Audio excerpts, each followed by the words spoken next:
Hey YouTube, this is Mind, Body, Spirit. I'm probably going to make several videos about this particular thing. I haven't chimed in for a good little while. I've been online trolling, that's what people call it. They call it when you comment on people's videos, they call it trolling. And maybe it's trolling, maybe it's not. I don't know. I don't care. But I'm still going to comment on what I think is right or whatever. And, you know, I just am. But anyway. I want to talk a little bit about this whole Trayvon Martin verdict. Now, the jury has already came in and they said that he's not guilty. I agree with the verdict.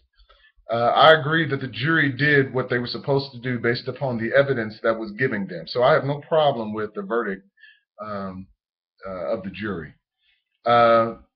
Zimmerman is not guilty, but he's not innocent.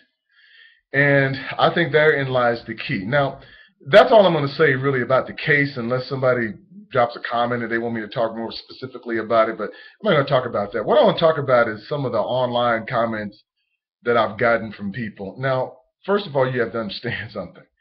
I really don't care about the online comments.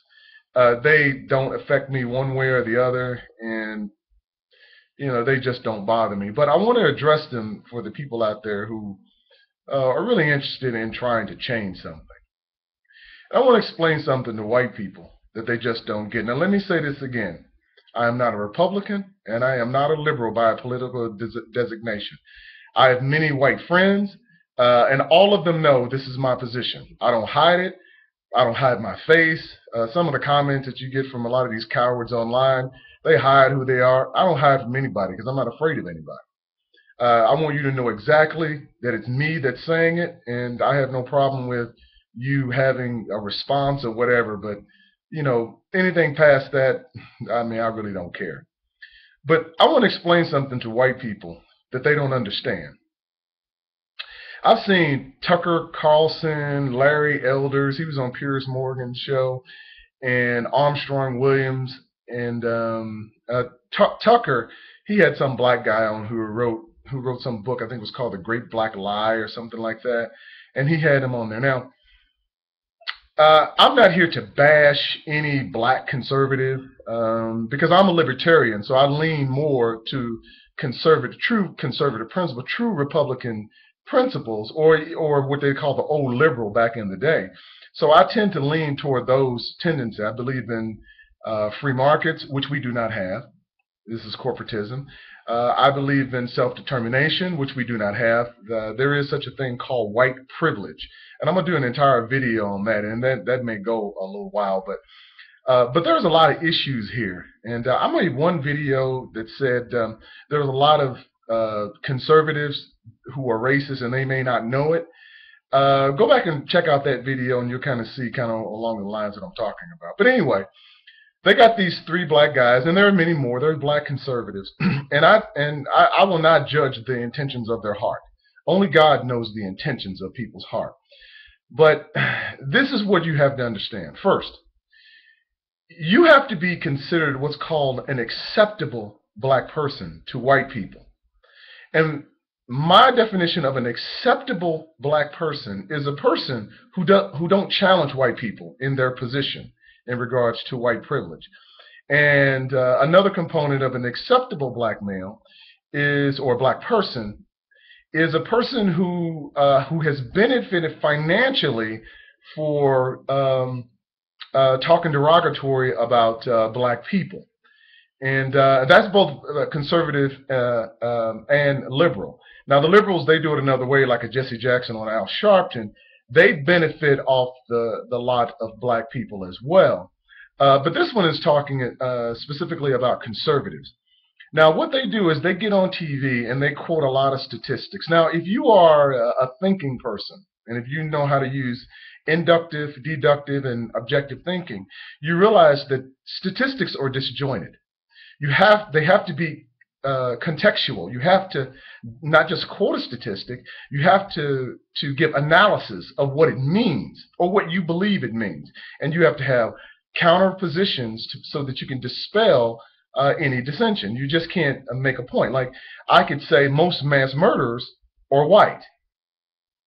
Now, that's statistically true, but I have to give context to be able to understand what that means. What does that mean to you? What does that mean to people out on the street? What does that really mean in the context? Just by stating that more black people kill more other black people, it's disjointed. Because what's equally true is that more Asians kill more Asians than other people. Hispanics kill other Hispanics more than any other race. And white people kill more other white people than any other race. So the comment about saying that is disjointed. Now, if you want to talk about a solution, we can talk about a solution, but that's not the purpose of them stating these statistics. What they're trying to create a narrative that black people are intellectually inferior and of some lower moral character than white people. That's the message that they're trying to get across. And I am here to dispel this nonsense and to show white folks that, first of all, they're no smarter than anyone else. In fact, if there were aptitude tests, and this has been proven, you can just go back to the government's own numbers, since a lot of white folks like to state statistics. Why don't they go back to the 1950s and they'll start, and they can, and it doesn't take that much, time to go back and check it, but then go back and find out who tested higher in the 1950s, in the 1940s in regards to standardized tests and things of that nature. You'll be surprised, since they like to quote statistics. But they're not really interested in quoting statistics unless the statistics are in line with their predetermined their predetermined narrative of black people. Now, I'm going to end this video by saying this. Do I believe that most interpersonal relationships between black and white are worse than they ever been? No. Most interpersonal relationships between black and white have become much better.